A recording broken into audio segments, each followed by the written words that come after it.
Hi, hello everyone, and thank you so much for joining us. This is Georgie Carter from Health Policy Plus.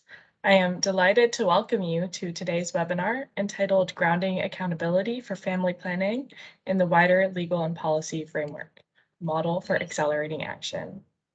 Now, we have a great broadcast for you today, and we'll begin with just a few announcements. This session is being recorded, and we will post a recording to the Health Policy Plus webinars page. We would love to hear from you, and we welcome your questions at any time. And please submit your questions via the Q&A feature on the top of your screen. And our moderator will read them aloud when we pause for questions. Now, these web conferencing platforms are getting a high amount of traffic these days, so we ask that you bear with us just in case there are any glitches with the technology.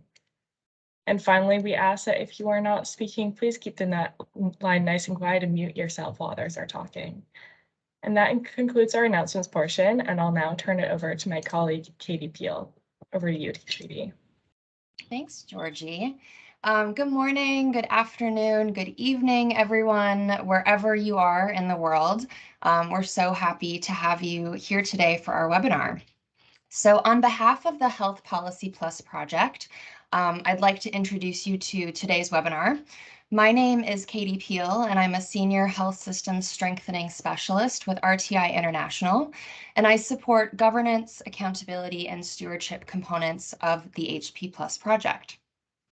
As some of you may know, HP Plus is a 7-year global project funded by USAID with the objective of improving the enabling environment for equitable and sustainable health services, supplies, and delivery systems through policy development and implementation with an emphasis on voluntary, rights-based health programs.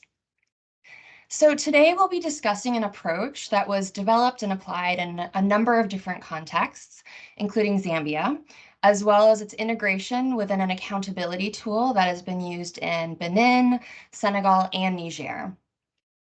So as many of us on the call already know, accountability in health is increasingly recognized as a key priority at really the highest levels of the global health community. And further, accountability really supports a rights-based approach to family planning by ensuring that access and provision of family planning services are relevant, high quality, and responsive to clients' needs. So let's introduce our speakers for today. Our speakers come to us from various phases of developing and also applying the approach across a number of different contexts. So first we have Muzi Kamenga. He is a lawyer and country coordinator for Zambia's Women in Law and Development Africa, otherwise known as WILDOF. We have Moses Mwange, who is the director for Samasha Medical Foundation.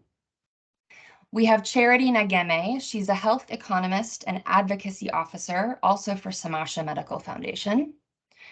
Amos Muale, he is the Executive Director, Center for Reproductive Health and Education, or CRE, and also Mulenga Chiang Ambo, Programs Manager for CRE. And then lastly, Dr. Charles Mwinyunya, Provincial Health Director. I'm not sure if he is on the line yet, but hopefully he will be joining us shortly. So I really just want to thank all of you, our esteemed speakers, for being here today and taking the time. We're really, really lucky to have you, and we look forward to hearing your insights. So let me explain a little bit how the webinar will be organized. So first, we are each going to provide some short summaries explaining the various elements of the approach, both its development and also its application. And then we're really just going to have a conversation between speakers to better understand the challenges and the impact of this approach and social accountability for family planning more broadly. Time permitting, we should be able to have a short question and answer session. So if you have any questions during the webinar, please go ahead and put these in the chat, and we will aim to get these answered during the course of the webinar. So without further ado, I will kick things off first by explaining the approach that we developed and then walk us through the different steps in this approach. So let's get into it. So first, I think a lot of us would agree on this. Family planning strategies, policies, program, and advocacy can be much more effective if they are grounded in a comprehensive understanding of the accountability ecosystem for family planning. But oftentimes, unfortunately, these efforts move forward without really understanding that critical background or backdrop. So HP Plus developed a legal and policy framework to accountability. We're calling it Leap Off for short, to really help stakeholders understand that accountability ecosystem. And that includes the opportunities that arise from that, the gaps that limit to improve the effectiveness of FP strategies, policies, programs, and advocacy. And so really with a solid understanding of that ecosystem for FP, stakeholders can design much more strategic advocacy campaigns, establish connections with new partners, and address underlying systemic challenges to really achieving family planning objectives. So the legal and policy framework, or leap-off approach, really challenges stakeholders to look beyond just family planning and even beyond, certain health-focused actors, systems, policies, and structures to understand how an even wider set of policies, rules, and regulations influence accountability for family planning. So it provides a broad lens through which to engage actors within and across levels of the system to really start to pinpoint areas in which accountability for family planning is weak. The approach then provides considerations in developing actionable recommendations to address those weaknesses, and then provide guidance for driving those actions forward. So that's really just a summary of what the approach looks like. So what did the entirety of this activity look like? We followed a three-step process or 3 phases. So the first phase was conducting a desk review. We really wanted to get a lay of the land. So we looked at global, regional, and national level laws, policies, regulations, anything that would either directly or indirectly impact family planning.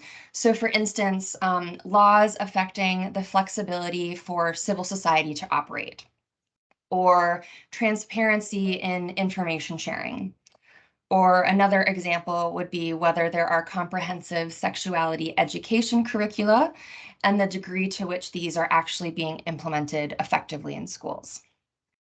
So following the desk review, we developed a questionnaire and we held in-country consultations in Zambia. Why Zambia? In Zambia, the current country development cooperation strategy already includes improving health systems and accountability for service delivery. So this was a really, really important consideration for us. Also, the Zambian government has demonstrated a clear commitment to FP 2020 and FP 2030 goals for strengthening accountability. And then last but not least, local actors in Zambia are already engaged in strengthening accountability. There's a really, really vibrant civil society in Zambia, and CSOs work hand in hand with government to really ensure that FP commitments are followed through.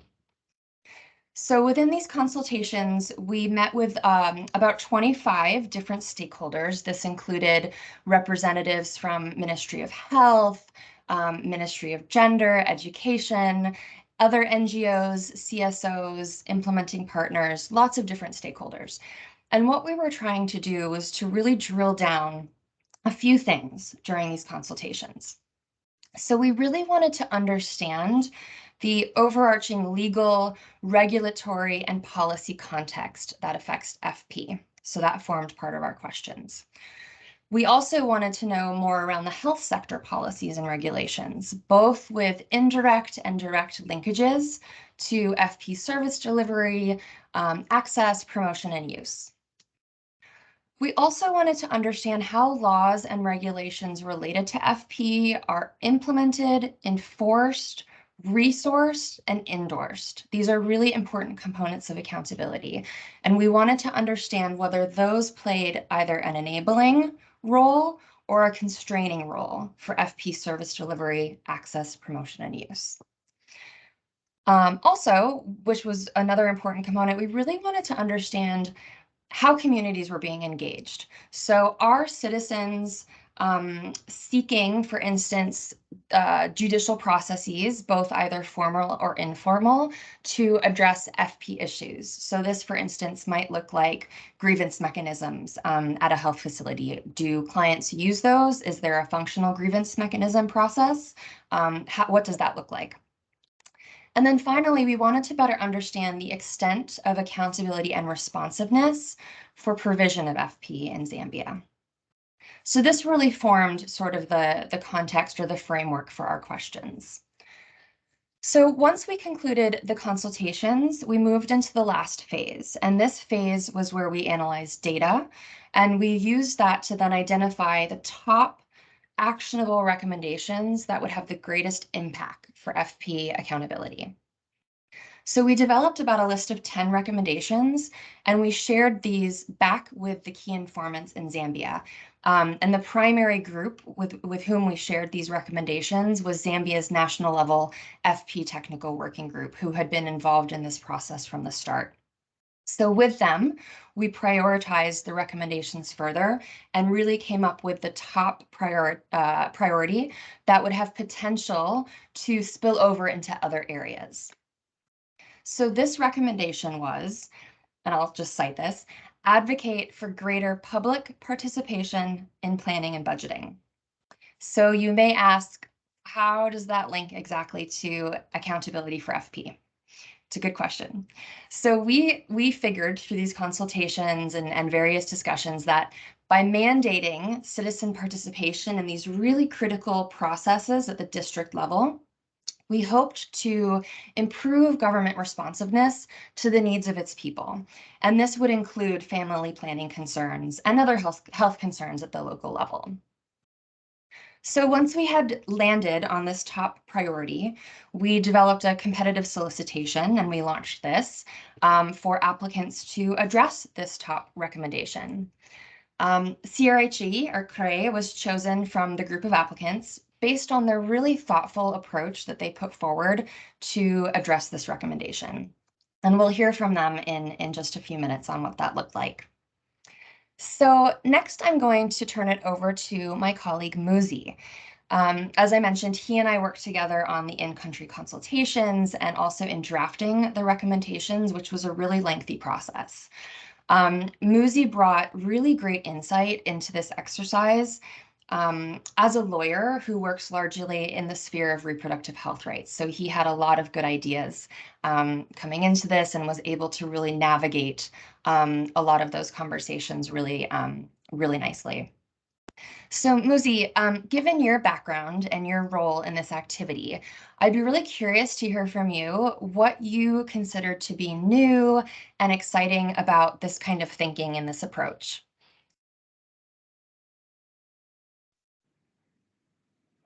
Thank you very much, Katie, and good afternoon, fellow participants.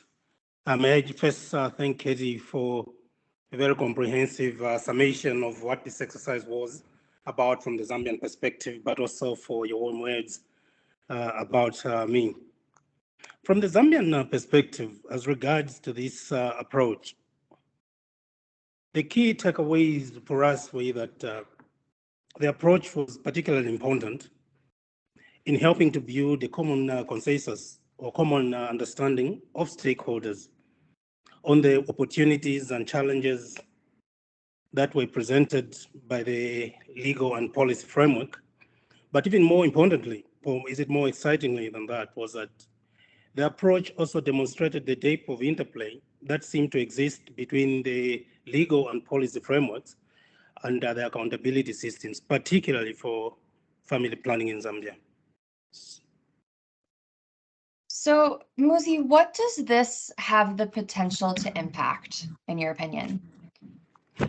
Well, from my perspective, my thought was that potentially this exercise was very great in helping to expand the operational space of civil society in Zambia to engage most in matters of accountability, which might lead to local ownership of international commitments that our governments do make, particularly those relating to accountability and reproductive health in Zambia. Mm-hmm, mm-hmm. So again, from your perspective, what were some of those key takeaways from the exercise in Zambia? I would say there were three key takeaways I would take from the exercise. One was relating to the development of the approach itself. The second one relates to the in-country consultations.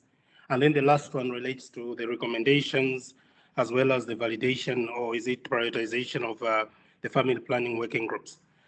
For these three takeaways, on the phase one relating to the development of the approach, I think what seemed to have been the bigger takeaway was the levels of awareness of engagement on the policy and legal frameworks by non-state actors as a tool for accountability systems, which seemingly was very low. Then, as regards to the in-country consultation, the takeaway is that there is a serious lack of accountability for reproductive health in Zambia, particularly those relating to family planning. Then lastly, on the recommendations or the validation process, I think what was the key takeaway there was that developing health system accountability is deeply complex. And it's very difficult to have consensus on which approaches are best used or can best be adopted for optimum realization by stakeholders. That, I think, came out clearly. Having said that, I'm going to turn to Mlenga and Amos to just hear their views in terms of how this process falls about. Mlenga and Amos? I know that when we started the process way back in February of 2020, you were involved in the process from the beginning as you sit on the Ministry of Health National Working Technical Group on Family Planning. How did you take the recommendations forward around increasing citizens' participation as well as, citizen participation in planning and budgeting? Would you please share your insights from that process? Thank you. Thanks, Mozi. That's right. Good morning, good afternoon, colleagues. And let me begin by saying I want to thank HP Plus for having us today as a key contributor to this important discussion on grounding accountability for family planning in the wider and legal policy framework, a model for accelerating action. Let me begin by saying, first of all, that I want to explain more about who we are, who Center for Reproductive Health and Education is. We are a local non-government organization that has been working in the area of advocacy since 2006.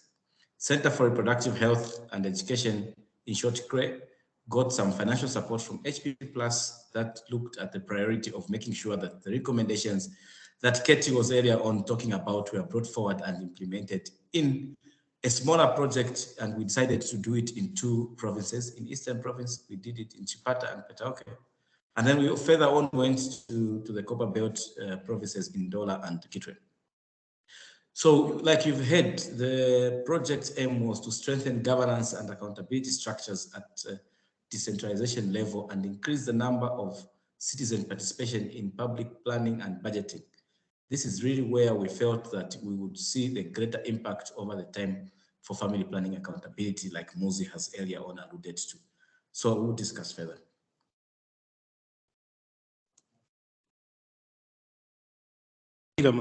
So I was going to ask the next question after having shared what you have as to what the link is between family planning accountability and then the process of budgeting and public planning. There's a school of thought that seems to suggest that the link between family planning, accountability, and budgeting and processing is a far removed one. What is the response to that? Well, Muzi, yes, I do understand that the link with family planning technical working groups and the neighborhood health committees is very key. Let me begin by explaining that, as you know, the Zambian government and the Ministry of Health have several mechanisms to foster accountability, okay, both at national level and district level and at the community level. These mechanisms, one of them is the Family Planning Technical Working Group that always, like this morning, we had the meeting where we are looking at a number of issues in the Technical Working Group for national accountability for family planning. However, this has not been much decentralized at subnational level. You heard me talking about the 2 provinces where we had to try this as a pilot and see how it works. For this activity, CRES supported the establishment of the district level family planning technical working group in Chipata and Petauke, where we also had to, in Kitwe and Ndola, we had technical working groups, but they were not working as we expected. So we had to ensure that they come back to life and were non-function due to a number of things. One, first, support from partners had gone down. There was a high turnover of staff among its partners, and the Ministry of Health, you know what has been happening, Muzi. I think because of the last election, I think there are a number of changes and people being moved around. And then the worst thing that we had also was the COVID pandemic that closed all these issues, and then to come back to unite us again was difficult. And then they had, if you look at those technical working groups, they were working independently. They were not linked to the national technical working group. So what we did was we wanted to ensure that if we are able to establish and also make the other one function, they are currently linked to the national technical working group and other technical working groups that were there. So when you look around that, the law is to engage citizens in budget and planning, which is very, very key. And it's important that when the budget is being planned, these citizens are able to contribute and they are actually knowing what they do. So as for us, you also know that the neighborhood health committees were the major people who are concerned and are connected to the health facilities. Part of this, their mandate is to serve the bridge between the Ministry of Health facilities and the community. They are the ones who represent the people. They are the ones who are supposed to ensure that the link is there. However, one of the challenges that we have seen with the national health, neighborhood health committees is that the technical working group and many other functions or domain, they might be lacking capacity to carry out their role. As you know, there is a high turnover and also they work on voluntary basis. Thank you very much, Amos, for sharing those wonderful engagements that you had, especially in the establishment of the district family planning technical working group, as well as the neighborhood health committees. I'm now going to turn to Mlenga to pick it up from just where you left, and specifically, I'll ask Mlenga to share with us what Craig did insofar as empowering these 2 platforms of the district technical working group for family planning, as well as the neighborhood health committees were. Mlenga, please.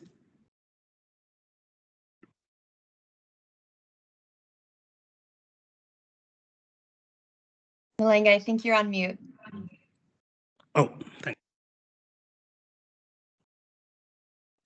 you. Thank you, Mozi. That's a good question. Good afternoon, good morning, everyone. How did we do this?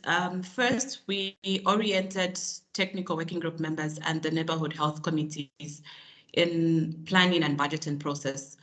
As Amos has already alluded, neighborhood health committees have a responsibility to assist their communities in identifying health problems, planning, implementing, monitoring, as well as evaluating the community-based interventions and activities in the planning and budgeting process. Therefore, we thought we deemed prudent that entities are oriented in the planning and budgeting process. We also trained technical working group members and neighborhood health committees in budget analysis, budget tracking, as well as social accountability. We further built the capacity of civil society organizations that were members of the family planning technical working group in budget analysis, social accountability and tracking in the project sites. So then how did we do this? This was done to strengthen civil society organizations as well as neighborhood health committees' involvement in the oversight of government to improve the effectiveness and quality of health services being provided at subnational level. We also made linkages between the district family planning technical TWGs through virtual platforms. As you may be aware, we had COVID in our midst and the National Technical Working Group was actually meeting virtually. And so we linked the district technical working groups to the national technical working groups via virtual platforms such as Zoom. This had not been done formally previously, and this allowed them to share information, data, concerns much more easily for swifter action. Thank you, Mozi.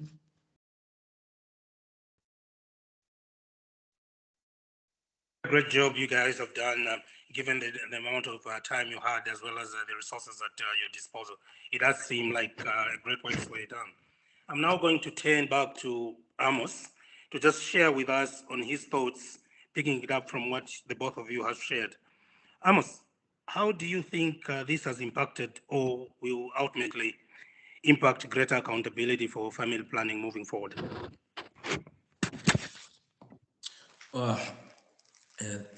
Thank you, Muzi, and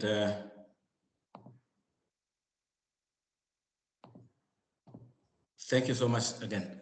So, when you look at the importance of this project, we think that there are a number of ways in which this has impacted or will continue making an impact at community level, also at national level. The first one, like you heard from Mulenga, the trainings that were conducted both for national health committees, neighborhood health committees, and the technical working group, provided an opportunity for them to participate at budgetary review processes, but not only review, but they're also involved in the planning process. So you will hear from Dr. Munyula soon that the stakeholders are key when we're working together and them coming together up to ensure that what is planned is actually benefiting the community as an ultimate goal. So for stakeholders, that's very, very key. The project was implemented, shortly after the 2021 general elections, and we have seen that there has been a number of anticipated changes. One of them is that, the government, the new government definitely has come up with their own methods of working, and then there are also new things that are happening. For instance, there is an allocation towards the Constituency Development Fund, a huge amount actually, like 1.6 million in the previous year to about 25 million now per constituency. For us, this has seen as an opportunity to conduct social accountability as well as a resource to track for those funds. We know that health is difficult, but if we can utilize these resources to get a bit of that resource to ensure that health benefits, it will be a very positive thing to do. And that will also show high impact in terms of how services for health are being provided. Moving further, there is also political will to strengthen accountability in the sector. You will hear more from, again, Doctor, when he explains and speaks about what currently the Ministry of Health is doing to strengthen coordination from the grassroots level all the way to the decision-making level. And then there's also promotion of transparency to ensure that resources are being used in their right purpose. If we're linking the output to output-based budget, which we are currently using at Zambia. And finally, service provision to reach the last mile. That's very, very important. And that's why all of us are working to ensure that we are able to have our people in the community get this service in all the ways. Thanks, Muzi. Thank you very much, Amos and Mlenga, for your insightful views on your experience insofar as implementing this project is concerned. I'm now going to turn over to Charity to pick it up from here. Charity?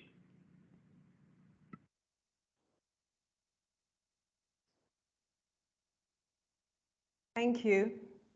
Thank you very much. Thank you, Muzi. Good afternoon, good morning, and good evening, everyone. I'm very grateful for this opportunity to share with you what we're doing in FP accountability. And as the District Health Director for Ndola, Dr. Mimuna, how did you view the activity? Why was this activity needed, and what impact did you see this having at the district level?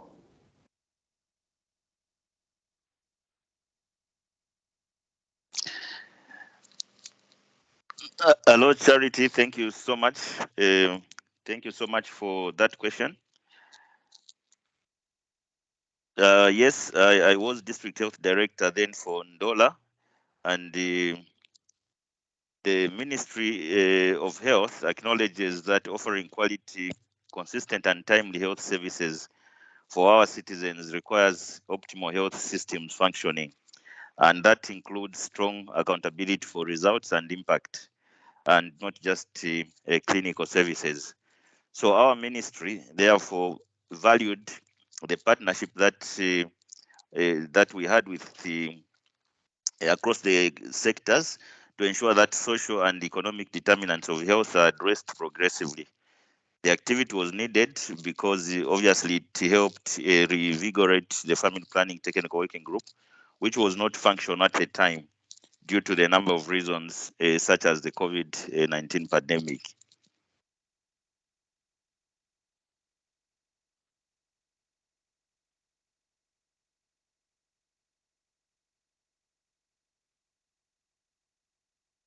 Moses, did you want to jump in with a follow-up question on that?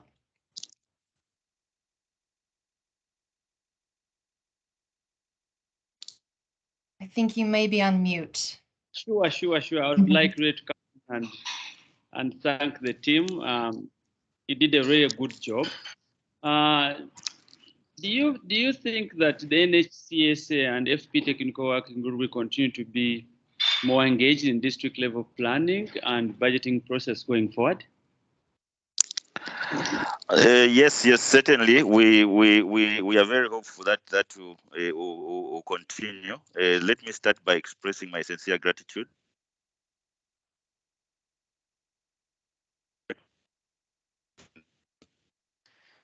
during the implementation of this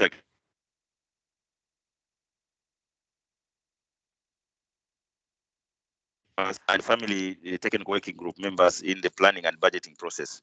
Ministry of Health obviously now remains very, very committed to ensure that we continue engaging the NHCs and the family planning technical working members and other stakeholders in the planning and budgeting process for the community and the national level.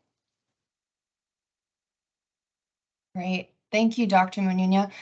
Do you have any final reflections or considerations for future planning in Zambia that we should consider in light of better accountability for FP? Any final thoughts on that, Doctor? Yeah, I think my final thoughts for that is just to look at what we've already started.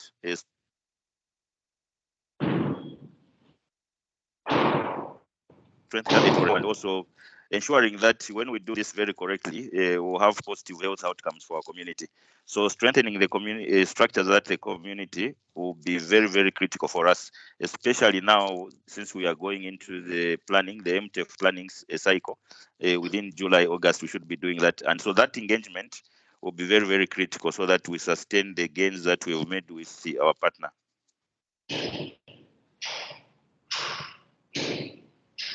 Great. Thank you so much, Doctor. That was great to hear. Do you want to follow up with a question for Samasha next? Yes, thank you so much. For Samasha, yes, Samasha, I've heard of you before during our interaction with the team and the great work that is being done in Uganda and across the continent. It was mentioned earlier that Samasha used the leap-off approach and integrated this with some of your existing work. Could you speak a little bit more on that, and how did you integrate it with one of your tools? Thank you, Dr. Mununa. How great that you've had of us all the way in Zambia. Good to know. Perhaps let me start by introducing us as Samasha Medical Foundation. So Samasha is a global NGO headquartered in Uganda. It provides technical assistance to improve reproductive, maternal, newborn, child, and adolescent health outcomes through advocacy, accountability, and transparency, health system strengthening, as well as generating evidence and innovations. Now on to LEAP-OFF, which is the short form for the legal and policy framework, and how we integrated it with one of our accountability tools. The LEAP-OFF integration with the motion tracker helped to broaden the line of questioning to understand the legal and policy contextual issues impeding the realization of the country FP 2030 commitments. Thank you. What is the motion tracker, Samantha? What is motion tracker? I've never heard of it. Thank you, Dr. Minuna. So the motion tracker is a CSO-led accountability mechanism for strengthening accountability and driving action to achieve FP commitments. Originally developed by Samasha, the motion tracker, also known as MT for the short form, has been scaled up to 12 countries to date with support from various partners. And Samasha uses a partnership model and provides technical assistance to the country conveners in its implementation. So this is being implemented in Eastern Africa as well as Francophone Africa. So it's a dual language. It's English and French. Thank you. So Charity, what did the integration with the legal and policy framework look like? Thank you, Mozi. Samasha felt that the best point of integration would be during the targeted implementation activities for the various countries. The motion tracker data collection tools were updated to incorporate the principles of LIPOF, specifically focusing on the legal and policy commitments that any country had, because we know that different countries have different FP 2030, 2020 commitments. Some of them are programmatic, some of them are financial, and others could have some policy issues. So some of the example questions that were revised in the data collection tools were, number one, what are some of the challenges your organization has met that hinder realization of the commitments? We added a probe here, a question on the legal and policy support that the country might have or the partners, the CSOs might have. Then we put a probe during stakeholder meetings on how best civil society can hold government accountable in addressing policy and legal reforms, as well as the regulative spaces for civil society to act and social accountability structures, if any. The third question was highlighting where government had fulfilled responsibilities towards FP 2030 commitments. For example, if there was anything in particular that had been supportive or restrictive around legislative frameworks beyond FP. So you're talking policies, frameworks, and all that touch on FPSRH. In March 2021, Samasha facilitated an orientation of the country conveners on the motion tracker, and there was a training that included conveners from Senegal, Benin, and Niger. The legal policy framework was introduced as a module during this orientation. Thank you. Yeah, sure. That's interesting, Charity, to hear more you and Moses doing the training for Niger and Senegal. So I'm getting more interested in knowing, why did you integrate the legal framework in the process? And why is it beneficial? Thank you, Amos. Just highlight what the key takeaways were during this process. Thank you, Amos. So the integration approach was used because it enhances collaboration with partners. The integration with the motion tracker will help CSOs to establish any obstacles to the achievement of FP 2030 commitments that might include policy or legal considerations, and develop strategies to address these obstacles and identify opportunities for partnerships, and finally, to inform accountability efforts. So the three countries had FP 2020 legal or policy-related commitments. The achievements of these commitments stalled, and for some of them there was little progress.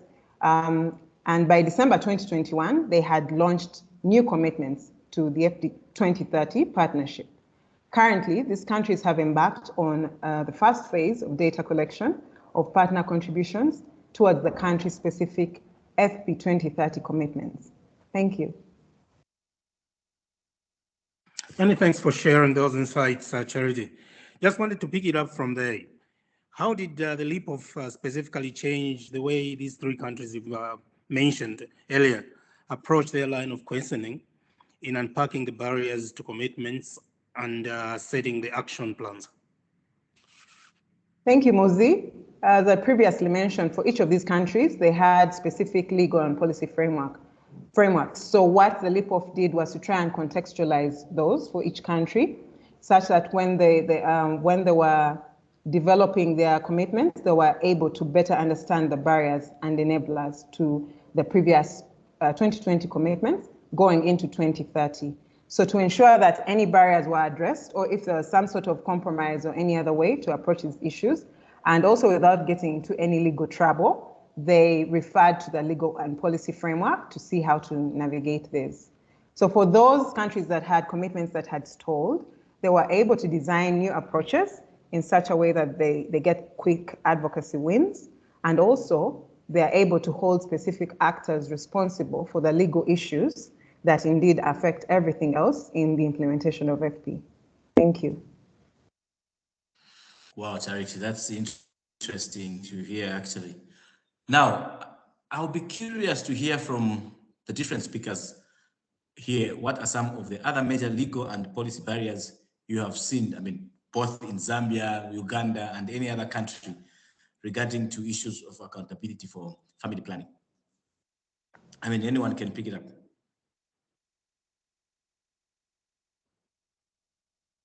Moses?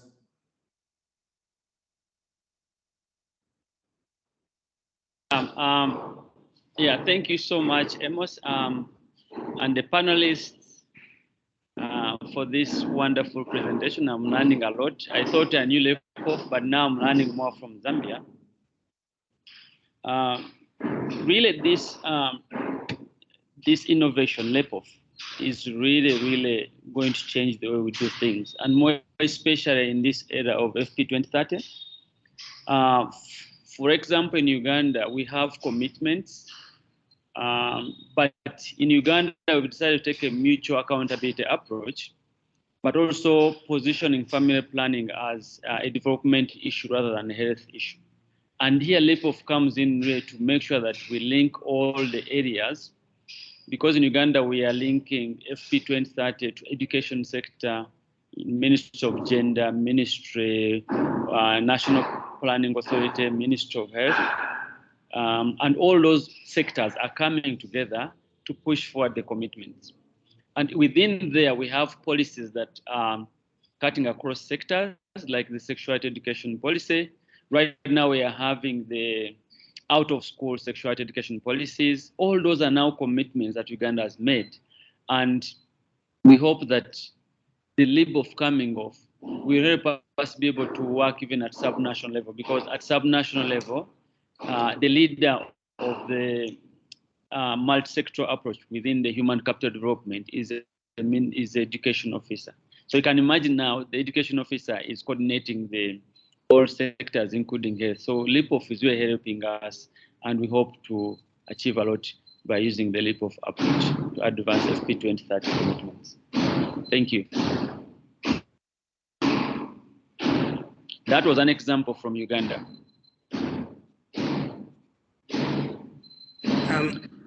Through your chair, Amos, if I may. Chair, am I allowed to go ahead? Go ahead, Muzi. Thank you very much, Amos. I think I'll share also the perspective from the Zambian context, insofar as the major legal and policy barriers we were able to note for accountability for family planning. Probably I'll share about 3 or 4. The first one relates to the institutional structure for family planning provision in the country, and how these institutions that are involved in the same seem not to be aware of their mandate. I think Katie will remember when we were doing the in-country consultations, from the literature review, the laws did review, and that was, I think, the Gender Equity and Equality Act, provided the mandate of doing services for reproductive health to the Ministry of Gender, insofar as the equality and everything is concerned. Whereas for the provision of health, it was given to the Ministry of Health. But talking with colleagues from the Ministry of Gender, they seem not to be aware of that. And that can also be linked to non-state actors, that an interesting number of stakeholders within this sector did not seem to have a very good appreciation of the policy and legal framework. And from an accountability point of view, when you have these key stakeholders who are supposed to hold government to account, who are themselves government and are the duty bearers and are supposed to discharge whatever obligations they have seem not to have a very great appreciation of what their mandate is or what their role is in holding government to account. That becomes difficult, particularly for family planning. That is one of the issues that I thought came out as one of the major drivers for the policy and legal framework. The second one we were able to note, which I can share, is perhaps the fragmented manner in which the policy and legal frameworks in Zambia are structured. You will note that within the health sector, there are a number of policies that seem not to talk to each other, especially for sexual and reproductive health, and in particular, family planning. You have policies where you'll be told this policy does not allow youngsters who are below the age of 16 to access family planning services. Another policy will talk about adolescents accessing these services through whatever. And what healthcare providers do is to lean on a policy that may seem to be politically correct, and that those are usually the ones that won't land them into problems, such as maybe providing these family planning services. And then that also extends not only from the policy side, but to the legal side of it. You have laws that seem not to talk to each other on a number of issues. Zambia is a dualistic legal system. So we have customary laws going side by side with statutory law. And only when there's a conflict does statutory law override the other. So customary law, for instance, will say that a girl who is, a woman of age can get married. A woman of age will be basically any person who is reached puberty. It doesn't provide a specific age for whatever. The other policy, which is, the statutory laws will say a person who is 18 and above is not a child. So the interpretation of these two sets of laws is that because the girl has reached puberty, you'd want to think she can be given family planning services, be it at 11, be it at 12, because the law does say so.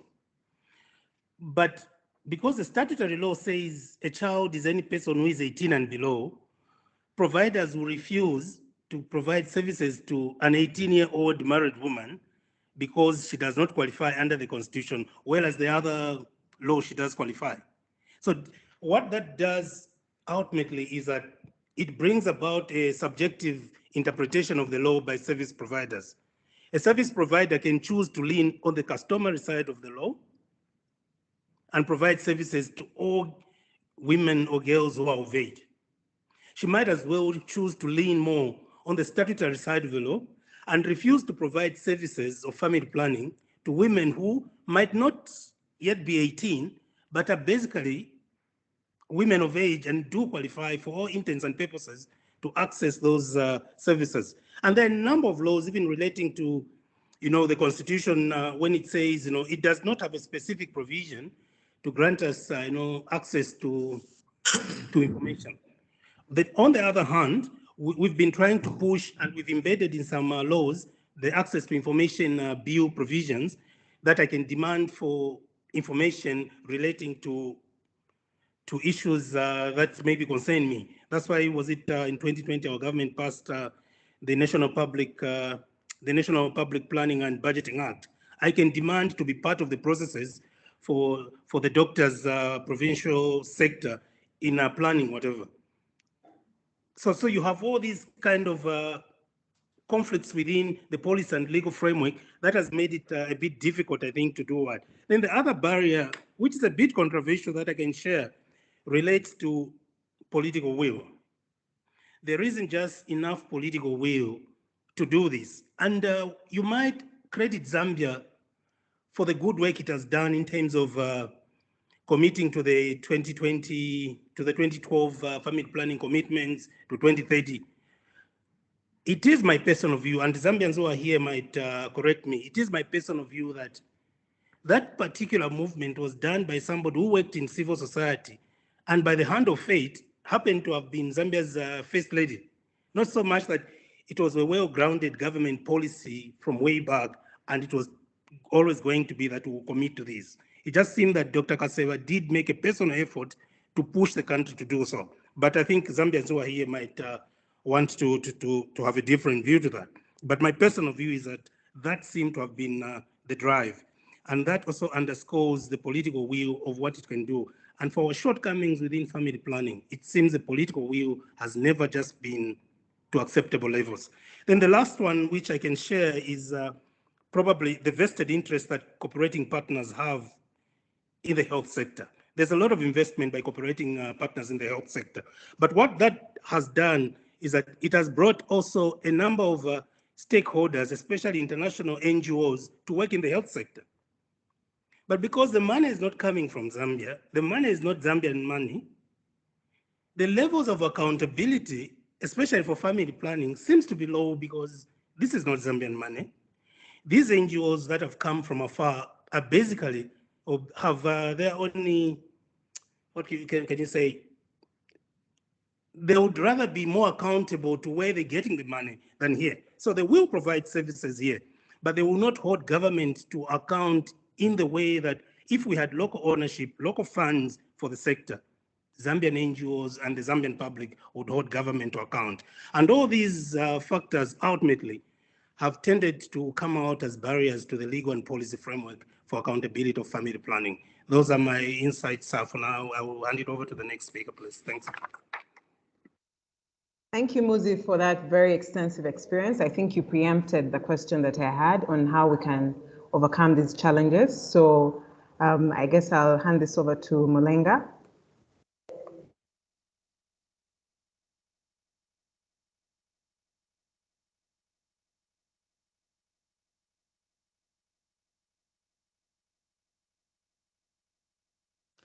Oh, wow. This has been a great dialogue, learning more about these experiences in different countries. I would like to ask, does anyone have any final thoughts or reflections that they would like to share with us?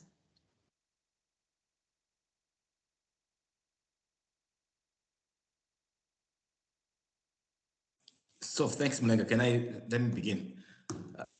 I just want to mention that I think the area of family planning, reproductive health, is an area that we all need to pay attention to, especially when it comes to accountability. I think the dynamics are always changing. You know, as you are aware right now, I think a number of things are influencing decisions that are going to be made by both our governments and also the civil society sector. I mean, the most important part is that let's all do our part, especially when it comes to accountability. That is how we are going to see that people are able to receive services at the last mile. However, I must mention that a number of things will influence changes in the way we perceive reproductive health. I mean, the worst part was what happened in the US on Friday. That is going to have a huge influence in terms of how women decide on their reproductive health rights. Thanks.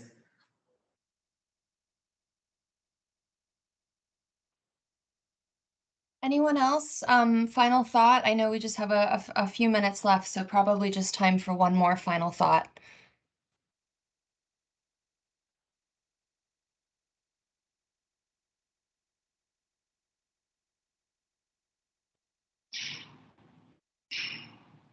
Yeah, thank you so much. My final thought is that going forward, we always work in partnerships, work in networks, but we need to make sure that the individual components of each partnership, the individual components of each network are really well grilled and prepared in the area of LAPOF, because our experience in Benin and implementing the motion track shows that if you strengthen through inculcating LAPOF into certain constituencies, like we did for adolescents, and they mobilize themselves and move the agenda, I think it's very, very important. So I find that LAPOF could be the entry point. For instance, if countries are implementing commitments, but certain commitments apply to certain constituencies within the country, LAPOF could be really a good driver of change within that group and energize or to catalyze achievement of the accountability objectives that would be set up. but I think it's critical. And I found incorporation of LEPOF into the motion tracker very useful, complementary, and the future of accountability. Thank you so much. Thank you. I think with that excellent final thought, I think that we will probably close out. Unfortunately, we don't have any time for additional questions, but I just want to say what a great conversation this has been, and it's been so interesting to hear the different perspectives in the way that LEPOF was applied and some of those lessons learned from those experiences across the different country contexts. You know, I think it's come through really clear how this approach highlights, you know, the importance of linkages across sectors and the influence that could have in improving accountability for FP. Muzi highlighted, again, interestingly, the contradictions that oftentimes we see in laws and policy, which require alignment and harmonization. And also, you know, to have more regular or perhaps more improved coordination and communication between stakeholders and across levels of the system. So all really great highlights and insights. So just to close, I would like to thank our speakers again for joining us today, for sharing your experiences and just being very transparent about things as they've gone on and just sharing your insights around accountability for FP. I'd also like to acknowledge the support from the wider HP Plus team across the life of this activity. We've done this for about 2.5 years in its totality. So thank you. And also to USAID Zambia and the Zambia Family Planning Technical Working Group for their participation and also just their enthusiasm throughout this process, as well as all the interviewees who provided such invaluable insights into Zambia's accountability system. And finally to USAID for its support in allowing us to develop and apply this approach. We hope this webinar has provided some new and interesting insights that can hopefully be applied elsewhere as we continue to really push for greater accountability in the family planning space. So thank you so much for joining us today. Take care, everyone, and we hope to speak to you soon. Bye. Thank you. Bye. Thank you so much. This was exciting. Thanks, everyone. Goodbye. Yeah, sure. Bye. Thank you, Charity. That was a good